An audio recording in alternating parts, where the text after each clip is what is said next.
Ntema, an auto mechanic instructor by profession, and Winnie, a former nurse, didn't see it coming when they resigned from their day jobs and moved to the Zambezi region to start a vocational training center.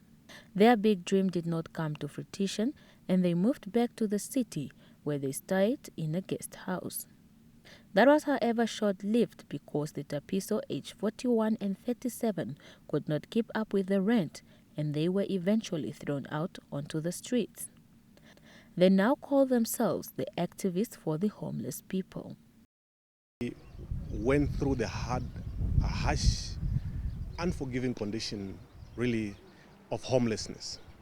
We found ourselves sleeping in open places because we didn't have a place to sleep. We didn't have our clothes, we didn't have our documents. Homelessness is actually not easy for anyone.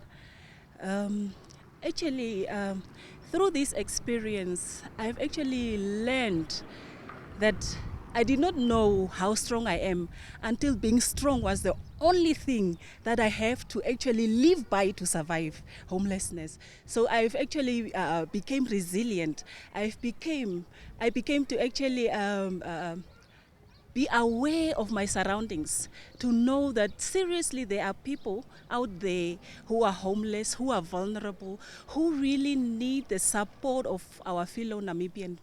The couple plan to come up with a project to train homeless people in vocational education. This training is one of the songs that I've been saying that have probably won an award, but nothing is done.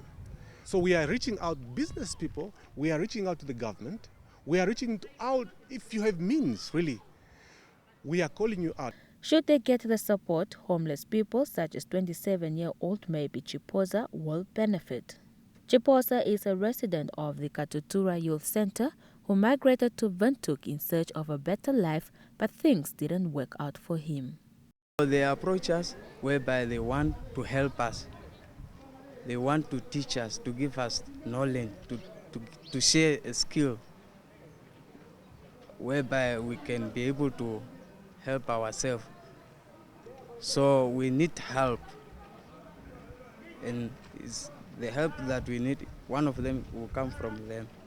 Another resident is 23-year-old Chambira Venjakuriwa, a first-year education student at IUM. It was like I was staying at Korea Dam for 1 year, and then all the certain experiences like hunger from that side. And by that time, I had 2021 until 2022, I had something about people here at Youth Complex are getting foods for free from churches, like from the ministry and then I came here. I was brought by my father here. I stayed here for 2 years now. Student here, especially like for instance, I'm also a student from IUM, and to say I'm sleeping here in these houses that are built with boxes and some piece of timbers.